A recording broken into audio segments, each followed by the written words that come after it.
Bam, bam, bam, bim, bim, bam, bam. Bueno, ¿cómo están? ¿Cómo le va, ¿Qué don tal? Gat? Bienvenidos a la grieta de lo increado. Doctor Chinaski. ¿Cómo le va, don Viega? Está Pero- emponchado. Sí, está emponchado, hace frío. Hace frío en la Sí, ciudad de hace Rosario, frío. Sí, mayo de 2024. Se vino como el hace invierno mucho frío. antes de tiempo, digamos, porque estamos en otoño, pero Sí, pero las estaciones hace rato que ya no se respetan. no, ya no se respetan. Igual me voy a ver, Digo, voy no a se sacar esto. ahorque. No, todavía no. ¿Quiere que lo ayude? Falta un par de años más de esto que estamos viviendo y se viene el ahorcamiento. Pero por ahora no. Veo una boina por ahí. Sí, claro. A ver. Peaky Blinders. Ahí está. Pero esto afuera, no lo usamos ahora. Le quedaría Sí. bien. Sí. ¿Cómo le va? Bueno, mi famoso... Un clásico ya. Un clásico, el pullover de ET. Sí. Ya. Mucha gente lo quiere. Dicen que ¿Cuándo cuando, la subasta? que cuando ¿Lo no subasta? lo use más, hay muchos teleoyentes que lo quieren tener. Van a comprar numeritos. Así es. Bueno, ¿cómo le va? Bien. ya ¿Dónde está no Berlanda? ingresó todavía ningún cuerpo ¿Dónde está usted? Super 8? ¿Qué pasa con el casting? No, todavía no. Bueno. Viene muy flojo eso. No, pero lo quiero ver encarnado ya en un ¿Usted ser de carne y ha hueso. consultado en nuestro grupo de Telegram si realmente La gente quiere, quiere? sí. ¿Sí? Sí. hizo una encuesta así Sí, que voten y todo? están y quieren? están esperando. Bueno. Sí. Bueno, hoy tenemos un tema. Sí, Berlanda. ¿Dónde está Berlanda? No sé. Nada, ni siquiera avisa ya si viene o no viene. ¿eh? Y Super 8 Y Super 8 tampoco avisa. Estaba superocheando, ¿no? Sí, no importa más nada ya esta gente. Pero hoy tenemos un temazo. un Un temazo. temazo que nunca como que nos Son animamos 250 millones de programas y nunca Sí, tratamos jamás. este tema. Pero yo digo, son varios factores. Uno generacional, con el doctor Berlanda, que somos por ahí los más viejitos. Como que no tuvimos nosotros contacto, por ejemplo, con lo que vamos a hablar, con la planta de la que vamos a hablar su historia. Y después más tardíamente, bueno, ingresamos al mundo de los estados ampliados de la conciencia Directamente. con Hay un otra dato que cosa. para mí es un dato de color importante. Claro. Usted primero se embriagó con ayahuasca Sí. antes de alguna vez emborracharse con alcohol, Exacto, por ejemplo. ni con alcohol, ni tampoco Nada. había conocido nunca la planta de la que vamos a hablar ahora, que es el cannabis. Así que. Entró por lo derecho por ahí. Sí, derecho. Y cuando alguna vez, ya de grande, digamos, me ofrecieron fumar un poquito, dije, pero ¿y tanto lío hacen por esto? Porque, claro, yo había vivido, ¿se acuerdan de las primeras experiencias de Sí. ayahuasca del año 97, 96, 97, que era cada 15 días? Había que... Intenso. Muy intenso. Había que integrar eso después. Claro. A veces me saltaba un mes entero. No quería participar porque todavía no... Esa no la sabía. Sí, porque es que no se podía llegar Mucha data. a integrar demasiada data para... Pero bueno, así comenzó Fundación Mesa Verde. Por suerte era todo un grupo de profesionales, psiquiatras, psicólogos, historiadores, retrabajábamos lo vivido al día siguiente, pero eran fin de semana intensísimos y así comenzamos. Entonces, qué sé yo, después cuando... Nunca un porro. Nunca un porro. nunca. Bueno, 2, entonces- 3, después de Después. eso. Y dije, tanto desastre, señora, el presidente Biden, que no sabe cómo Lo hacer vi. para ganar las elecciones, bueno, parece que vas a librar a mucha gente que está en prisión en Estados Unidos por fumar un porrito, es una cosa de locos a esta altura. Pero bueno, esa es mi historia, por eso digo, factor generacional, un poco por toda esta cuestión también legal, siempre como que medio que en un tema que nosotros nunca... Cuestión legal. Pero como que nunca No, sí me quisimos olvidé que la abordarlo, ayahuasca está ¿no? legalizada en Argentina. Que bueno, por eso. Pero tenemos dos especialistas Llamamos a los en especialistas, el tema y por claro. eso, listo. Las Y cosas que listo. nosotros no manejamos del todo bien, las manejan los especialistas. Por supuesto. Y así tenemos a Sabrina de Alessandro, gracias por venir, médica psiquiatra, integrante del equipo de diagnóstico clínico de AUPAC. ¿Qué sería AUPAC? ¿La sigla? AUPAC es la Asociación de Usuarios y Profesionales para el Abordaje del Cannabis y otras drogas. También. Perfecto. Es un abordaje eminentemente terapéutico, clínico. Terapéutico, interdisciplinario. Bien, perfecto. Y también pertenece al gran equipo terapeuta de la Casa de Atenea. Y el doctor Julio Fecha, gran amigo también, médico, especialista en cannabis, también en otras drogas y enteógenos y presidente de AUPAC. Bienvenidos. ¿Cómo le va, chicos? Gracias por venir. Gracias por la invitación. Tenemos Gracias por la invitación. este programa y 2 más. Sí, lo que quieran. O lo que quieran, porque estoy seguro que, bueno, ya hubo una movida en el Instagram, un montón ¿Ah, sí? de gente re contenta con este Por tema, fin, por dale. fin van a tratar este tema que por prejuicios Dale, no lo claro. tratábamos, y bueno, y aquí estamos, lo vamos a tratar, pero para eso trajimos A a los que dos saben. expertos, a los que saben, y bueno, está buenísima, además la historia de todos estos enteógenos, plantas sagradas, es sumamente rica. En este caso, por ejemplo, ayer me preguntaban un alumno si era americana, digo, no, es asiática, aunque por ahí en algún grupo étnico de por allá de Centroamérica se la adoptó como si fuese autóctona, pero no, la trajeron los colonizadores. Pero bueno, vamos a, no sé por dónde de la historia quieren arrancar. Yo antes de la historia era que quería que nos cuenten un poquito más sobre el trabajo en AUPAC. En AUPAC, Claro, claro. porque acá en Rosario conocemos, pero la enorme mayoría de la gente que nos escucha desconoce, entonces... Perfecto. Libertad. Vayan Sí. hablando Ahí va. quien quiera. Arrancamos con Julio, porque no habló todavía. Bien. Bien. Bueno, AUPAC como asociación civil nace en el 2017, tiene antecedentes de muchos de sus integrantes fundadores en otras experiencias con cannabis, también con otras sustancias y enteógenos, en la indagación, en la búsqueda personal del uso de esas sustancias. Desde 2017 nace principalmente con la demanda, parte de la comunidad, de ciertas personas allegadas a profesionales de la salud para el acompañamiento con terapias con cannabis. Bueno, y es así que comienza a darse forma a ver a cómo acompañar Claro. con el desconocimiento de los profesionales Claro. y con el poco conocimiento por ahí en ese momento que había sobre cómo se podía utilizar el cannabis, ¿no?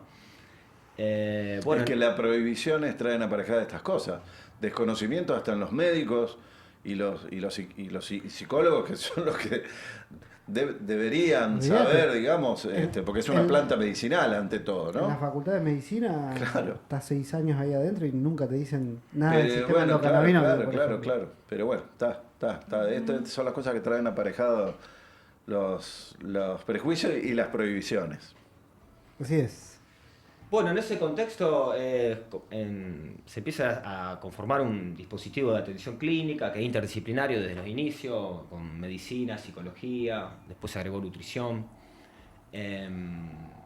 Hoy en día, desde el inicio de AUPAC, llevamos admitido unos 3.000 pacientes, así que hemos podido ver todo tipo de sintomatología y situaciones vinculadas al cannabis. Centralmente utilizamos como fitopreparado el aceite de cannabis, pero también hacemos los usos tópicos de crema, ungüento, bulos, también, uso inhalatorio, claramente.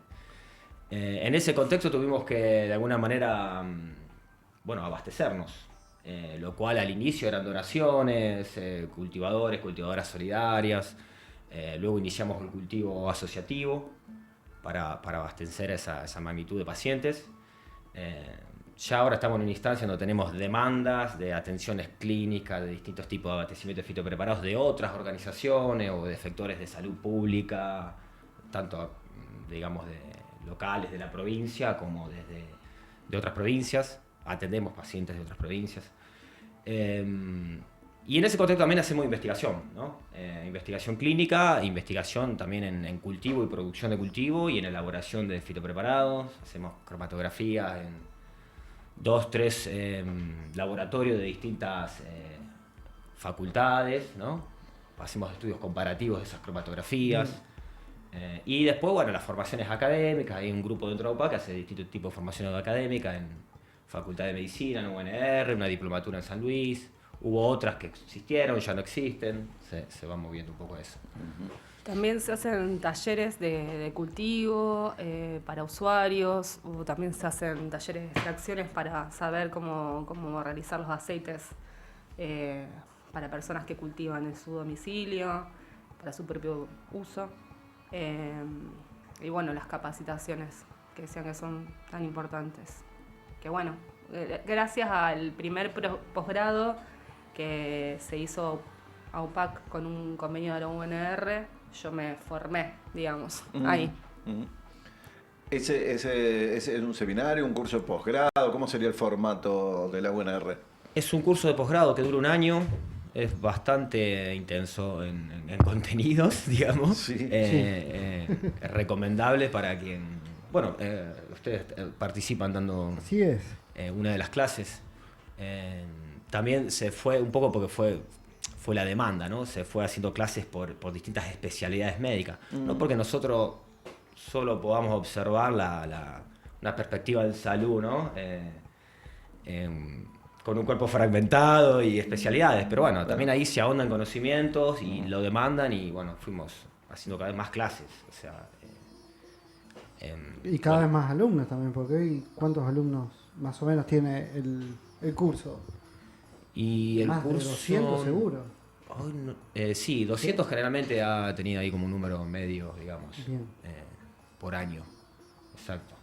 Sí, también, también hay veterinarios que acuden al posgrado. Claro, no Porque hay solamente, clases de veterinaria también.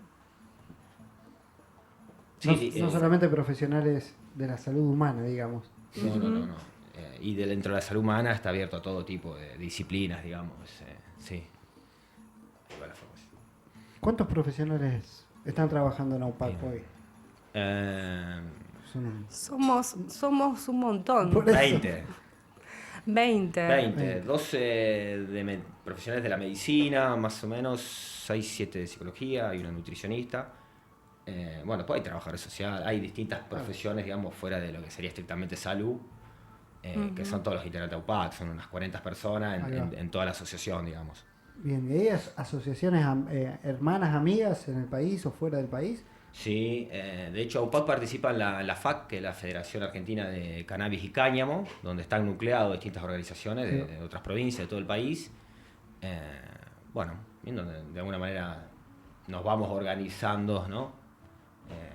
De manera más federal, intentando. Yo te imagino también que el crecimiento de AUPAC, en consonancia con cómo se fue expandiendo el cannabis para uso medicinal, que fue explosivo después de la pandemia o de un poquito antes, más o menos. ¿Dónde lo ubican? Post pandemia, porque fue algo que sucedió, digamos, no solamente con el cannabis, sino con otros enteógenos, sobre todo con los hongos. Sí, con los hongos. Pero ¿cómo los agarró, digamos, ese cimbronazo? Bien, buena la pregunta. Porque AUPAC venía con un ritmo, podríamos decir, de atención de unas 100, 120 personas por año. Casi de nicho, digamos, como venían trabajando originalmente. Había un equipo reducido de profesionales, se estaba formando nuevos profesionales, y pandemia empieza ya a 400, 500 por año. Hoy, el último año, atendimos casi 800 pacientes en el año, ¿no? Pero bueno, ya tenemos un equipo de 20 profesionales. Pero sí, la demanda altísima, siempre, digamos, con cannabis. Sí, también que se atienden desde niños hasta adultos, así que... Y dentro de esos 20 profesionales, digamos, ahora hay pediatras que se fueron sumando gracias a las pasantías, porque también hay una... ¿Cómo es eso de las pasantías? Las pasantías, bueno, los profesionales que ya estamos ahí en el dispositivo clínico, bueno, yo es el primer año que soy tutora, así que estoy pasando por esa experiencia con una pasante. Y bueno, se abren las pasantías para... ¿Cuántos meses? ¿Son 6 meses de pasantía? Sí, 4, vamos, creo que fue 4 la última. 4 meses, sí. Donde pasan por el dispositivo clínico, atienden, digamos, consultas con un profesional médico o psicólogo también, depende de si es médico o psicólogo, porque está abierto a médicos y a psicólogos por el momento. Y también pasan por los lugares de extracción, de la producción de los fitopreparados y también, bueno, parte del cultivo para que conozcan la planta en general, los usos y la planta, cómo se cultiva, cómo se producen los fitopreparados. También agrego que Sí. esto de pasantía, que es un término con el que a veces no estamos de acuerdo, llamarlo pasantía, pero bueno. Sí. Inicia también en relación con que había una demanda después de las formaciones que se hacían en las distintas facultades, estos cursos de posgrado y diplomatura. Muchos profesionales empezaron a demandar como un acompañamiento práctico. O sea, hay miedos legales, hay miedo al desconocimiento que a veces en un curso teórico uno no alcanza a terminar de transmitir. Claro. Y entonces ahí decidimos, sumarnos al consultorio Claro. con nosotros y empezar a acelerar este proceso de formación, digamos. Bueno, por eso yo fui pasante. Usted arrancó así, digamos, como Yo pasante. arranqué así, primero con el posgrado en la en el 2021, la primer cohorte fue. Y después fui un día, digamos, para también saber sobre los fitopreparados, qué tipos de aceite. Empecé a utilizarlos yo en mi consultorio y ahí donde me encontré, digamos, con los compañeros, con Fui- Sofía Mayorana. Fui un día, o sea, usted Fui apareció un un día. Permiso. Pregunté. Hola, permiso, ¿qué tal? Y a bueno, Sofía, ¿quién más? a Sofía, a Soledad Pedrana también. Bueno, después fui conociéndolos a todos porque son un montón. A las secretarias que son re importantes, bueno, Victoria, Claudia, que son re importantes. ¿Y Shirley? ¿Y quién? ¿Y Shirley? Shirley Rey Ah. también, sí, también es una secre. Maricruz, bueno, son un montón, sí. Bueno, le mandamos un beso y un cariño para todos y todas. Sí. Y bueno, gracias a conversar con ellos, pregunté sobre la pasantía, qué es lo que se realizaba allí. Bueno, me sumé y después dije en una reunión, porque obviamente que se hacen reuniones de pasantías cada 15 días, para ver temas, para charlar de la forma de trabajo. Y bueno, cuando ya estaba terminando dije, bueno, me quedo. Me voy a quedar trabajando acá. Y me quedé. Y ahí sigue. Y ahí sigo, todos los lunes. Ahí. Bien. En ese mismo camino yo llego a UPAC, soy docente de plantas medicinales en la Facultad de Medicina, de Ciencias Médicas acá en la UNR, y también me invita Sofi Mayorana, así que llego a UPAC 2020, hago un cursito interno que se estaba formando, todavía no estaban los cursos en las universidades, y rápidamente empecé a atender y fue mucha la manija. Que cuando empecé a frenar, cuando empecé a frenar habían pasado 2 años y una gran cantidad de pacientes y experiencias que, bueno, súper agradecido de haberla hecho en ese contexto.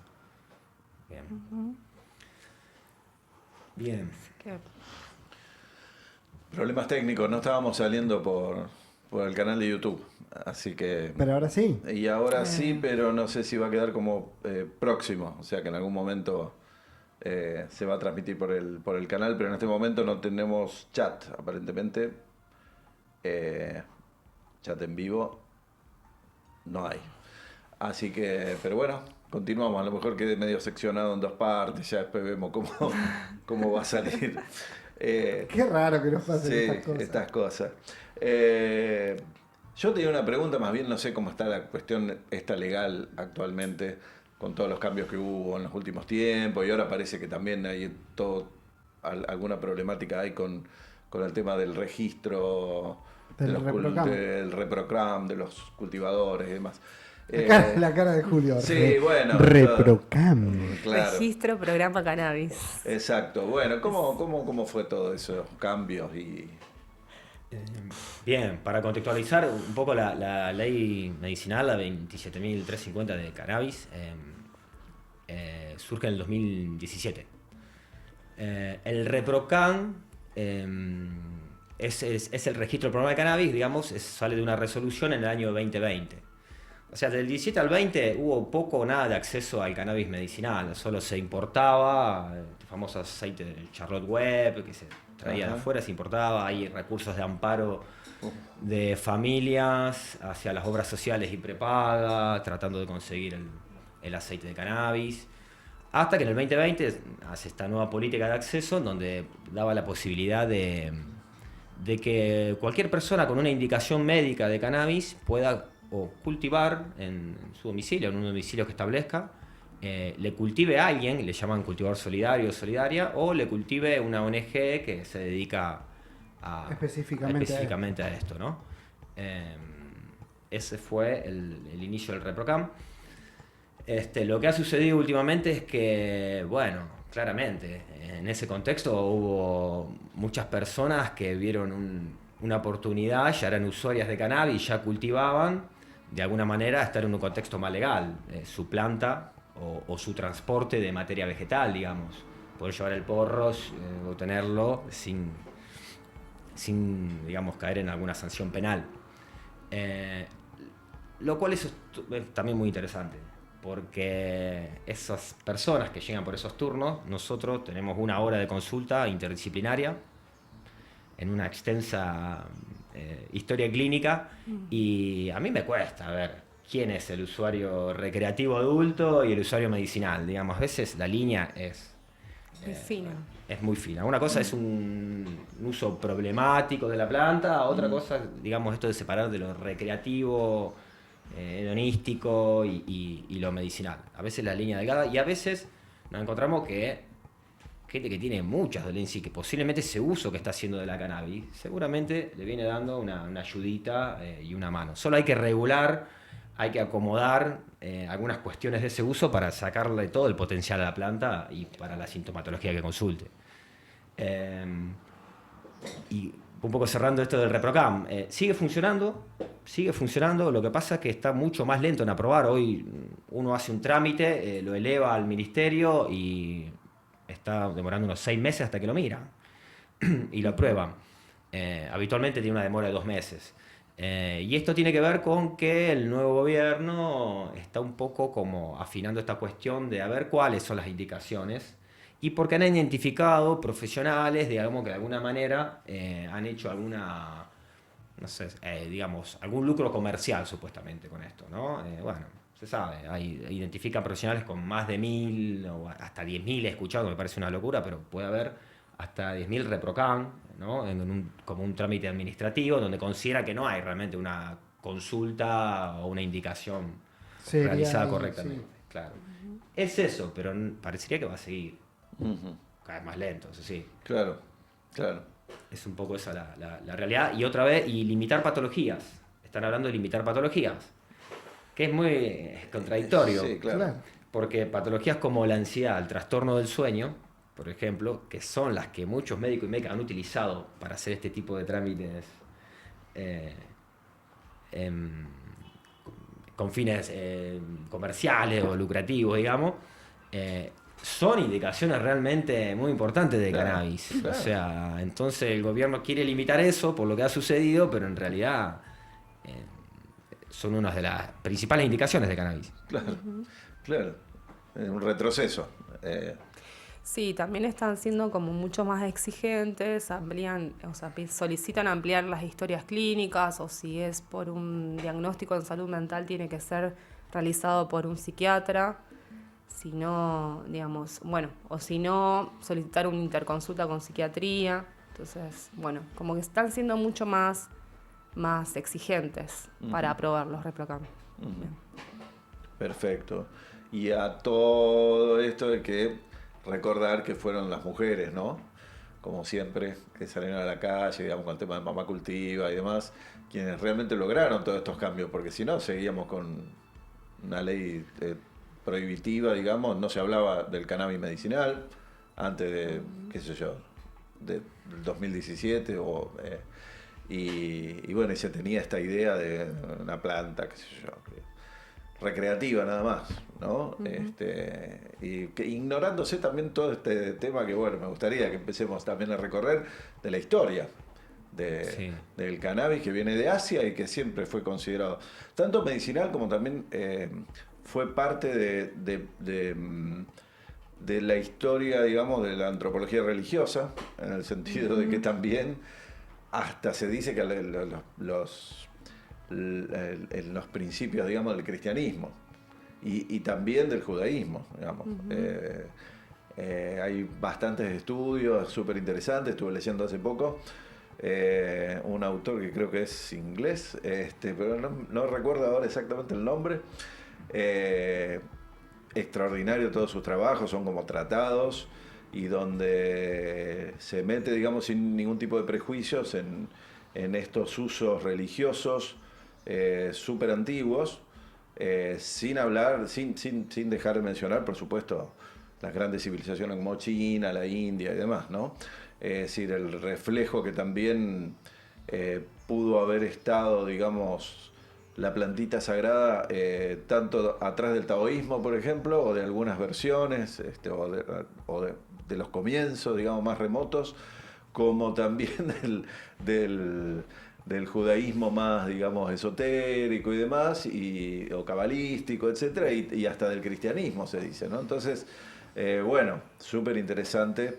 Además de los usos ocultistas, digamos, en el siglo XVIII, XIX y demás. Bueno, esto también no se puede desconocer. Una historia como tantas otras de estos enteógenos que han acompañado a la humanidad siempre. ¿Por dónde arrancamos? ¿Por dónde arrancaríamos? Por el origen. Vayamos a buscar intentemos, ¿no? Intentemos. Lo más próximo al origen, Ahí va. ¿no? Ahí vamos. Bueno, en Asia, es una planta asiática. Bueno, hay dos postulados sobre como el primer lugar geográfico donde la humanidad se vincula con la planta, empieza a domesticarla. Todo es en Asia, hay una parte más al norte de Asia Central, que es el macizo de Altai. Que todo lo que es la zona limítrofe entre Rusia, Mongolia, Kazajistán, China. Y hay otro postulado que habla que es la zona más al sur de Asia Central, que es el macizo Hindu Kush, que digamos, forma parte del sistema montañoso de los Himalayas.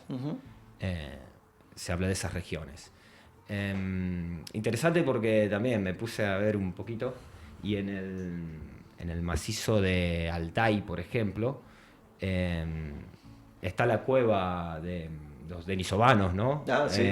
Bueno, y habla que es una de las posibles regiones donde han convivido tres especies o subespecies de homínidos, ¿no? Así es. Hicimos programas específicos sobre los denisovanos y otros primos homínidos. Y temporalmente, bueno, el Neolítico, 10.000 años antes de 12.000 Cristo, años, allí sí. más o menos empezaría, ¿no?, esta vinculación, empieza a haber registros arqueológicos que nos van mostrando esto. Hay un registro que muestra restos de fibras de cáñamo en una cerámica datada en 8.000 años antes de Cristo. Sí, sobre todo también de semillas que se utilizaron, como los primeros usos fueron los nutricionales también. Las semillas son potentes alimentos nutricionales y justamente ahí en el lago Balkai, que se llama así, en Rusia, es donde se encontró, digamos, la como un sedimento de polen de la planta. Es como fue lo primero que se encontró. Y bueno, digamos, fue como los primeros usos fueron los nutricionales y justamente los usos de las fibras. De la fibra, claro. Después, del cáñamo. Sí, claro. Sí. De hecho, todo eso continuó y en épocas medievales, todos los campesinos medievales tenían una chacrita donde se cultivaba el cáñamo más que nada por el tema de la fibra. Y después surge toda una mitología también, de ahí surge toda una serie de rituales que duraron casi hasta la Edad Moderna, en algunos casos, sobre todo en Europa del Este, ¿no? Donde, por ejemplo, había que saltar para que la planta crezca su tallo, digamos, erguido, ¿no es cierto?, y más alto. Y entonces las mujeres eran las que hacían esos ritos de saltar. Y bueno, y aparecen un montón también de personajes mitológicos, relacionados tanto con los efectos aparentemente del carámico como también del cáñamo en cuanto a fibra para vestirse, para hacer sogas, sí, para usos cotidianos y también como decías, como alimento también, Como en cuanto a alimento. las semillas, sí. Sí, porque bueno, también se pueden extraer aceites también de la semilla, justamente, que son muy ricos en omega 3. Justamente nuestra nutricionista ha investigado un montón, Ajá. Nerina Seriani, sobre el cannabis y sus propiedades nutricionales. Tanto, digamos, de las semillas como también de la raíz, de las hojas, de las flores. También. ¿Y cómo se fue expandiendo este uso y también el religioso junto con los de la alimentación y los de, digamos, la fibra? Yo lo que fui entendiendo, ¿no? Es que generalmente el uso de la fibra, el uso textil, Sí. el uso de realizar ropa, sogas, bueno, siempre estuvo como muy extendido, cambiaron los lugares, cambió en primer momento China y Asia eran los grandes productores, después Rusia y bueno, y todo un mercado. Eso fue continuo, digamos, a lo largo de la historia, e incluso hay experiencias en América, o sea, no me quiero adelantar como mucho en el tiempo, pero después de la colonización hubo un momento donde la corona española mandó a cultivar cáñamo en sus virreinatos, porque, bueno, por la navegación, ¿no? La navegación naval requería mucho del uso de sogas y derivadas del cáñamo, y la ropa lo mismo. Eso estuvo como continuamente. El uso alimenticio también, es más, depende de algunas culturas, lo han utilizado o no, y el uso medicinal pasó algo parecido, o sea, se observa en algunas culturas como un uso medicinal, ¿no? Ahí como un sincretismo con lo espiritual, lo religioso, y otras no, que han hecho un uso solo de la parte textil o de las semillas como alimento. O sea que en cada cultura y en cada momento de la historia uno va viendo que hubo distintos tipos de usos por la humanidad.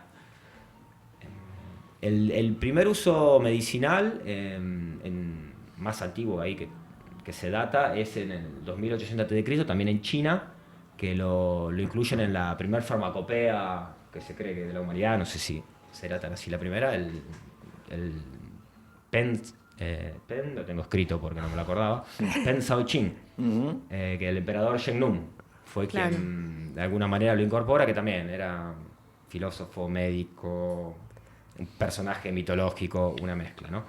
Pero ya lo usaban, cuando uno va a esos registros, lo usaban para la gota, la malaria, o sea, ya... Para el ya era paludismo un también. analgésico. Como analgésico.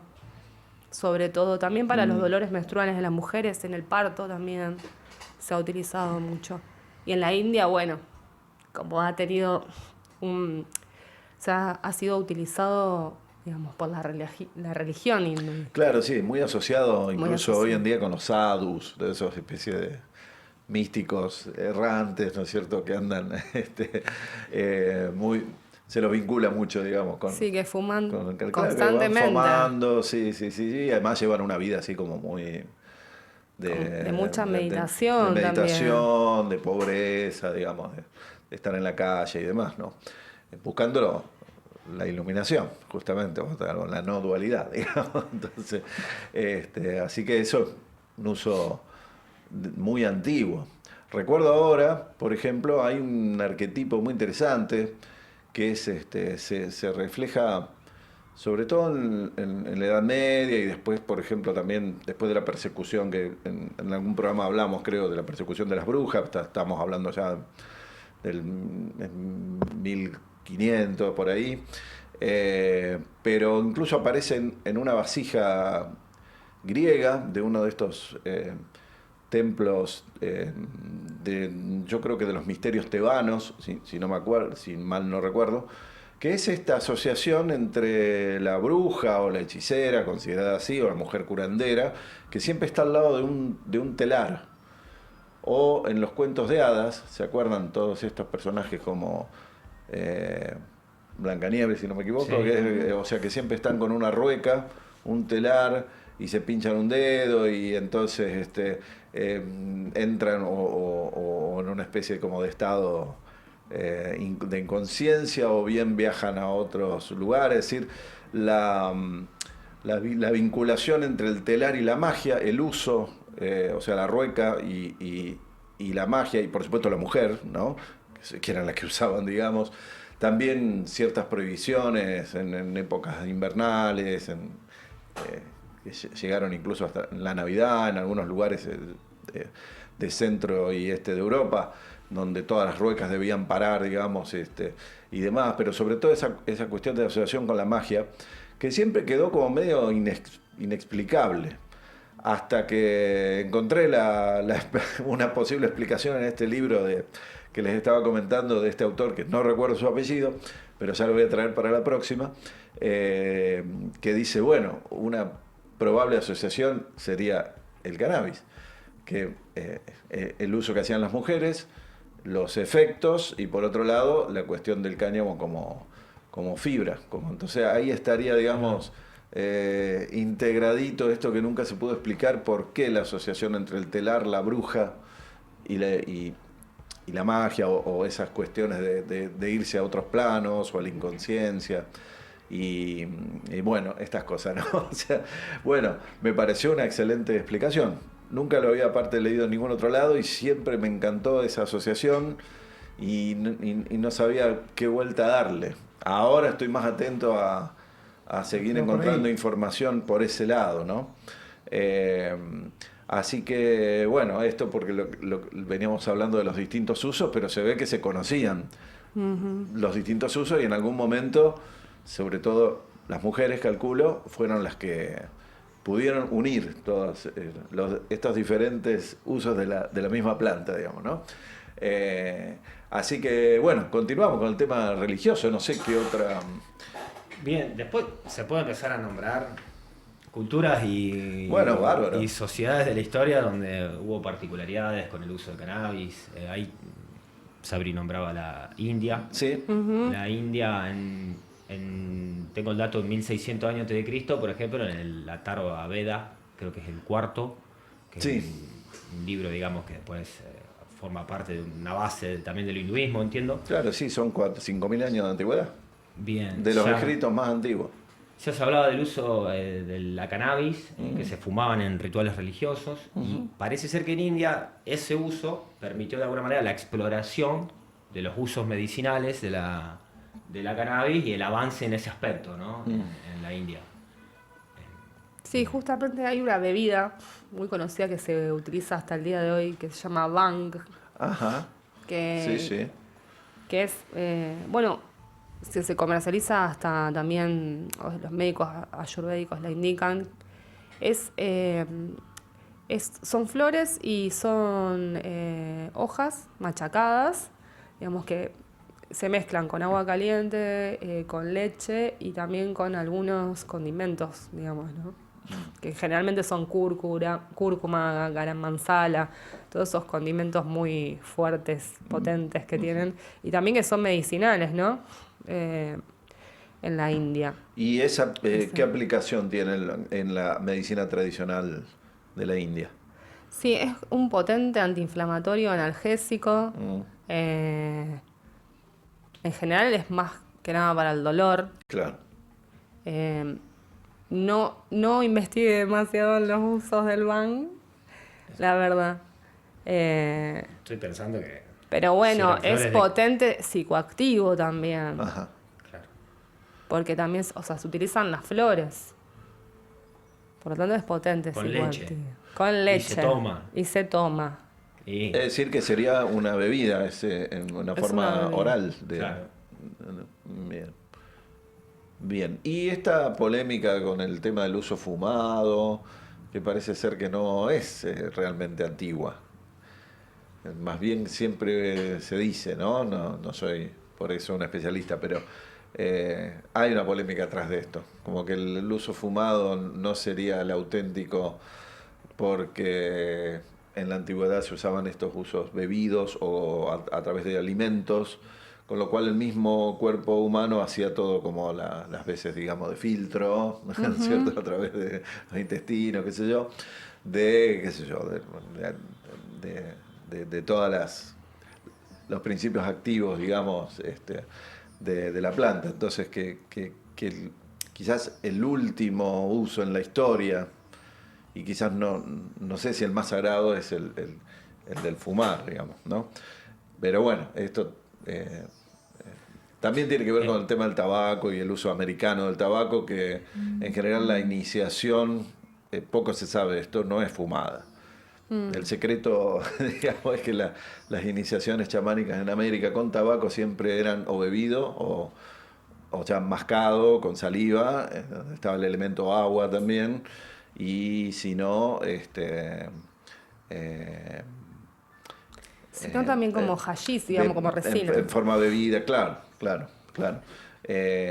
Y después viene, digamos, el hecho de agregar el elemento fuego, digamos, el fumar, una vez que ya como que la planta se ha hecho amigo del ser humano. Y con el cannabis sucede lo mismo, porque es similar al tabaco en ese sentido.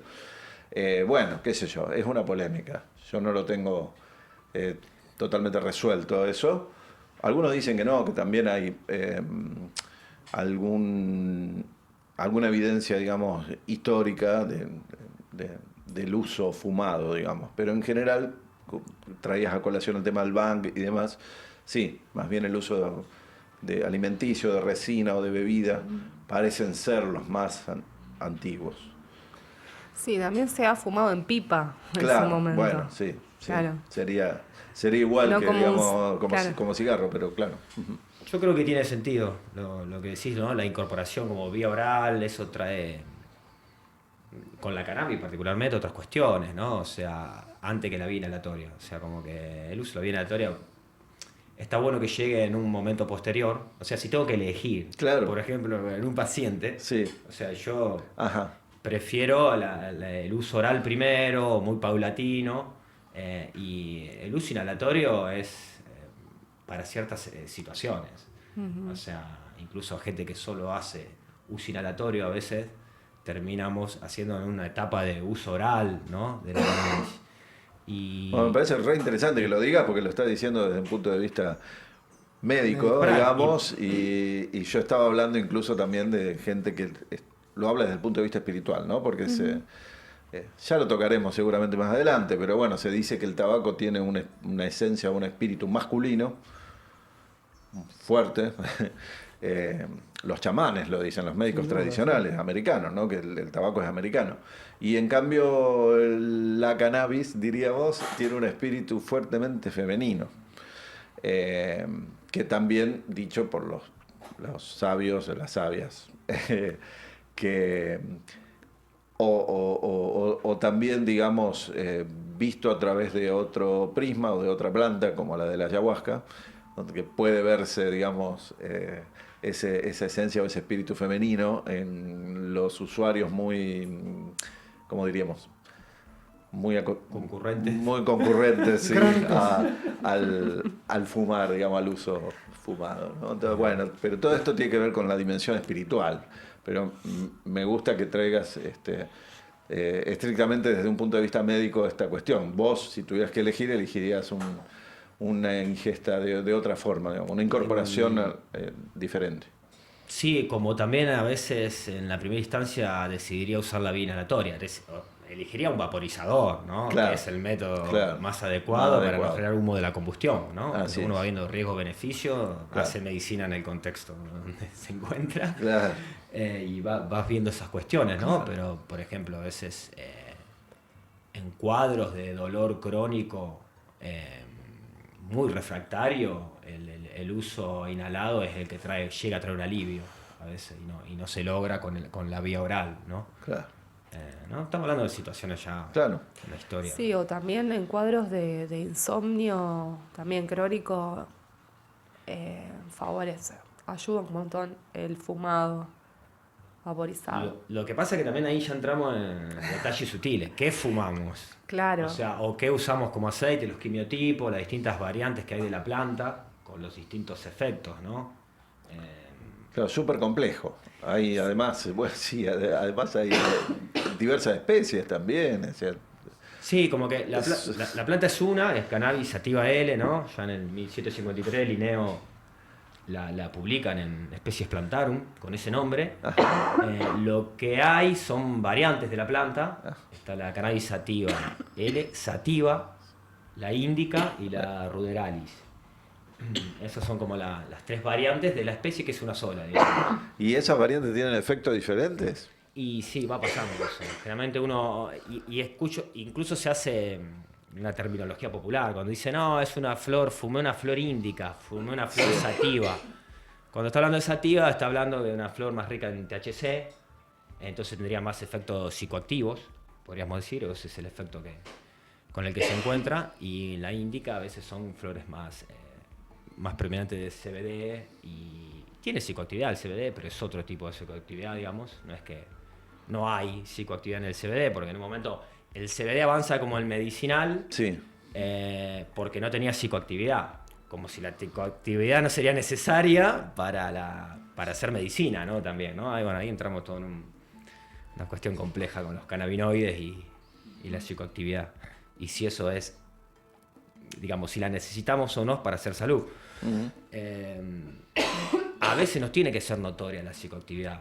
O sea, sino que se va dando, por ejemplo, los tratamientos que hacemos con los aceites sublinguales, suave, muy claro, muy es sutil, sutil. pero se va viendo, digamos. Sí, bien. ¿Y cuál sería el problema con la psicoactividad, digamos? Yo no tengo ninguna. La cara que- No tengo ninguno. El ¿Cuál problema lo veo. inversa pregunto esto? El problema lo veo más en el mundo académico, lo veo más en ciertas. ¿Miedo? ¿Qué onda? En Desde un la modelo. legalidad. En un modelo de la salud, ¿no? Un modelo médico hegemónico lo veo como un problema la psicoactividad. Yo al contrario, veo que Claro. es necesaria, ¿no? Hay que acompañar esa psicoactividad. No, por supuesto, pero era como usted dijo, como si fuese algo psicoactivo no podría ser medicinal, como si fuese algo contradictorio. Porque es lo Desde que el modelo- escucho, no es por lo que pienso, no es No, lo que no, pienso. ya lo sabemos, pero por eso desenmarañando o intentando Sí. desenmarañar un poco. Hace esto. años que se persigue la psicoactividad del cannabis, de hecho se va habilitando, ¿no? Se va fragmentando la planta. A ver, El CBD empieza a tener, digamos, libertades legales ahí va. y ahora el prohibicionismo sobre la planta queda sobre el THC por la psicoactividad, ¿no? Sí, como si el CBD aislado fuera mejor que hacer un fito preparado con la planta entera. De hecho, tener un producto con la planta entera es mucho más efectivo y tiene menos efectos adversos Sí. que un cannabinoide aislado. Un cannabinoide aislado o sintético puede producir mucho más efectos adversos y no es tan efectivo, digamos, como medicinal. Estamos cerrando ya nuestro programa. Sí, es increíble cómo pasó todo con algunos problemas técnicos, pero bueno, quiero saludar a Gabriela Viani, Andrés Cortés, Verónica FS, Ale Bohemio, que dice saludos al gran Diego Viegas de un colega antropólogo. Gracias, saludos al otro colega. Le mandamos saludos Sí. cuando lo veamos al gran Diego Viegas. Franco dice, mi experiencia con el aceite de cannabis CBD, no enorme, claro, dice, me sugiere que proporciona cierto relajamiento de nervios, sí tengo experiencia. Además, la fibra de cáñamo era mejor para las prendas, más duraderas, dice, Exactamente. pero cayó en la volteada junto con la producción y eso. Economía internacional, cuestiones de la economía internacional. Claro. María del Rosario Consoli dice, buenas noches, interesante tema. Mauricio Mandara, saludos también. Simply Romy 87. Chinaski dice, ya materializó y busca psicoactividad. ¿Qué más dice? Romy? Sí, psicoactividad para su nuevo cuerpo, dice, está buscando usted. ¿Es cierto? Es cierto. Por eso está buscando un cuerpo chiquito. Claro, que así, metabolice ¿no? todo rapidito. Que Claro. Como el espíritu del tabaco, chiquito, negro, fuertecito. Me gusta esa. ¿eh? Bárbaro. Voy apuntando por ahí. Emi González, gran Romy. abrazo a estos dos profesionales de la vida. Así que, bueno, ahí estamos. Quedan 2 minutos, así que sí, ni arrancamos. Wow. Unas palabras finales y continuamos con este No, yo tema me quedé- porque da para me mucho, quedé muchísimo y lo dejo más. picando lo que dijo la doctora de considerar a la planta entera que la fragmentación. Esto que lo dijo claramente y concuerdo. ¿Desde cuándo se está empezando a pensar o a debatir pregunto desde mi máxima ignorancia, de empezar a considerar la planta en su totalidad que la fragmentación. Y eso lo dijo un gran genio que aisló el THC, el CBD. Y bueno, gracias a él, se descubrió el sistema endocannabinoide. No sé si... ¿no? Rafael Mechulán, Sí. que fue en 1960 empezó Y en a los trabajar. 60, sí. Aproximadamente. Él habló del efecto séquito de la planta. Entonces, a lo que él se refiere es a esto, digamos, que toda la planta y todos los elementos de la planta o sea, Actúan en conjunto. actúan en digamos. conjunto. Tienen Digamos, mejor efecto. Un digamos. poco también Mechulán, porque no le quedó otra, que Mechulán da para hablar también largo. Un poco él trabajó aislando al principio, porque bueno, no le quedaba otra, era el modelo, Claro. ¿no? Y después también aparece Tan Russo, hablando de efecto séquito. Bueno, y ¿qué les parece? ¿Lo dejamos? ¿Lo Sí. podemos dejar picando Lo acá y dejamos arrancamos picando. el que viene con Dejame- efecto séquito? Acuérdense y arrancamos con el efecto séquito. Me gustó ese No nombre. me acuerdo. Bueno, muchísimas gracias Julio y Sabrina. Los tenemos, ¿sí? ¿Se comprometen? Próximo programa seguimos porque claro. es un montón. Es un montón. arrancamos. Es un montón. Es un montón. Así que bueno, muchísimas gracias. Voy a fumar un porrito ahora. Vamos, bien. No, mentira.